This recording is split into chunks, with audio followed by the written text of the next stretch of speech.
Hello guys, కొన్ని రోజుల ముందైతే నేను ఒక అప్డేట్ గురించి అయితే మీకు చెప్పాను కదా గైస్.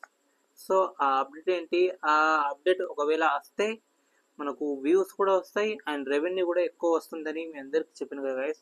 ఫైనలీ ఆ అప్డేట్ అయితే యూట్యూబ్, ఆ అప్డేట్ ఏంటి, అసలు ఆ అప్డేట్ వల్ల మనకు ఉపయోగం ఏంటి, ఈ వీడియో అయితే పూర్తిగా అంటే పూర్తిగా చెప్పేస్తా గైస్. ఓకేనా, వ్యూస్ కూడా వస్తాయి అండ్ ఎర్నింగ్ కూడా జనరేట్ కూడా మన మనీ ఎర్నింగ్ కూడా ఎక్కువగా అవుతుంది గైస్. అది అసలు ఆ అప్డేట్ ఏంటో మీకు ఈ వీడియోలో పూర్తిగా అయితే పూర్తిగా ఎక్స్ప్లెయిన్ చేస్తా గైస్. ఓకేనా, సో ఈ వీడియోని లాస్ట్ వరకు చూడండి. ఓకేనా, ఈ వీడియోని మీరు ఫస్ట్ టైం చూసినట్లయితే లైక్ అండ్ షేర్ సబ్స్క్రైబ్ చేసుకోండి, మర్చిపోకండి గైస్. ఓకేనా, సో గైస్ ఫైనలీ అప్డేట్ అయితే వచ్చేసింది గైస్. ఆ అప్డేట్ ఏంటంటే దానివల్ల ప్రయోజనం ఏంటిది అంటే, so guys first of all మేము ఏ లాంగ్వేజ్ పైన మనం అయితే కంటెంట్ అయితే చేస్తున్నాం.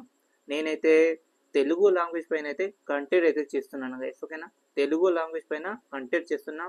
నా లాంగ్వేజ్ ఎవరైతే చూస్తారో, తెలుగు ఎవరికైతే వస్తుందో వాళ్ళు మాత్రమే నా కంటెంట్ అయితే చూస్తారు గైస్. ఓకేనా, సో ఫర్ సపోజ్గా ఎక్కువగా 99% ఇండియా నుంచి నా కంటెంట్ అయితే చూస్తారు గైస్. ఓకేనా, ఇండియా నుంచే ఎక్కువ చూస్తారు అండ్ అట్లా వేరే వేరే కంట్రీస్ నుండి ఎవరైతే తెలుగు వాళ్ళు ఉంటారో వాళ్ళు మాత్రమే నా కంటెంట్ చూస్తారు. ఎస్ఓపి ఇండియా నుండి చేస్తున్న వీడియోస్ చేస్తాను కాబట్టి మ్యాక్సిమం మనకు 99% ఇండియా నుంచే నాకు వ్యూస్ అయితే వస్తుంది. సో మనకు అదే విధంగా వేరే కంట్రీ నుంచి నా వీడియో అయితే చూస్తే ఆ వేరే కంట్రీ నుంచి ఏంటంటే మన ఇండియాకు అండ్ వేరే కంట్రీస్కి మ్యాక్సిమం కొన్ని రేటింగ్స్ అయితే ఉంటాయి గైస్. ఓకేనా, సో రెవెన్యూ అయితే వేరే దేశం నుంచి మనకు మా వీడియో అయితే చూస్తే రెవెన్యూ అయితే చాలా ఎక్కువగా పెరుగుతుంది, ఎక్కువగా వస్తుంది కదా గైస్. అది మీ అందరికీ తెలుసు.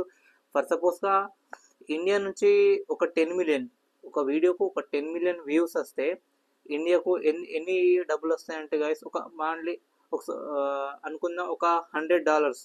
ఓకేనా, ఒక $100 వస్తే అదే విధంగా మనకు వేరే కంట్రీ నుంచి మనకు 10 మిలియన్స్, వేరే కంట్రీ నుంచి చూసిన 10 మిలియన్స్ వస్తే మినిమం $500 అయితే డాలర్స్ అయితే వస్తుంది గైస్. ఓకేనా, సో ఇదండి గైస్.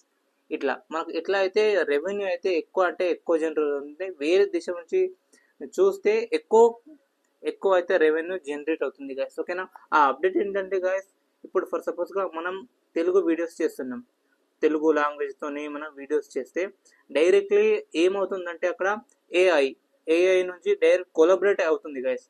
ఏఐ అండ్ యూట్యూబ్ ఇవి రెండు కొలాబరేట్ అయ్యి డైరెక్ట్ మనం ఏదైతే వాయిస్ ఇప్పుడు మనం తెలుగు మాట్లాడుతున్నామో, సో అదే వాయిస్ అక్కడ మనం వేరే కంట్రీకి ఒకవేళ మన వీడియో అయితే వెళ్తే అక్కడ డైరెక్ట్ ఇంగ్లీష్లో మనం ఇప్పుడు ఇక్కడ తెలుగులో మాట్లాడుతున్నాం గైస్, అక్కడ వెళ్తే డైరెక్ట్ వాళ్ళ దగ్గర ఇంగ్లీష్లో అయితే వాళ్ళకు వినిపిస్తుంది గైస్. అలా అయితే ఏఐ వాయిస్ జనరేట్ అయితే అవుతుంది గైస్ డైరెక్ట్లీ.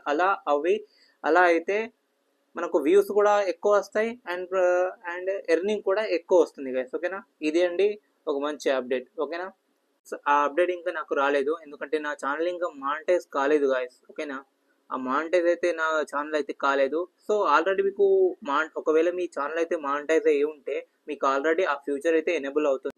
సో గైస్ మన వీడియో వేరే కంట్రీకి వెళ్తుంది గైస్, మన ఆటో డాప్ట్ అవుతుంది కదా గైస్, ఆటో డాప్ట్ అవుతుంది, మన వాయిస్ అయితే ఇంగ్లీష్లో మారిపోయి వాళ్ళకైతే వినిపిస్తూ ఉంటుంది గైస్. ఓకే, మన వాయిస్ వినిపిస్తే ఓకే పర్వాలేదు, కానీ మనం ఏదైతే టైటిల్ పెట్టి ఉంటామో, మనం ఫర్ సపోజ్గా తెలుగులో టైటిల్ ఇచ్చి ఉంటే, సో ఆ తెలుగులో టైటిల్ ఇచ్చి ఉంటే ఏమవుతుంది అంటే డైరెక్ట్ ఇంగ్లీష్లో చేంజ్ అవుతుంది. సో అలా ఇంగ్లీష్లో చేంజ్ అయినప్పుడు ఏమవుతుందంటే వాళ్ళకి ఏమనేది అసలు ఈ దేని బ్లాగు, అసలు ఏం వీడియో ఇది, వాళ్ళకి ఏం అర్థం కాదు కదా గైస్. సో మనం మనం తెలుగు ఇండియా నుంచి చేస్తున్నాం కాబట్టి మన ఇండియన్ వాళ్ళకి మాత్రమే ఈ వీడియో అయితే అర్థమవుతుంది. ఇది ఒక ప్రాబ్లం ఉంది గాయస్ దీంట్లో. ఓన్లీ మన టైటిల్ టైటిల్ చేంజ్ చేయకుండా, డిస్క్రిప్షన్ చేంజ్ చేయకుండా ఓన్లీ మన వాయిస్ మాత్రం చేంజ్ చేస్తే సరిపోతుంది.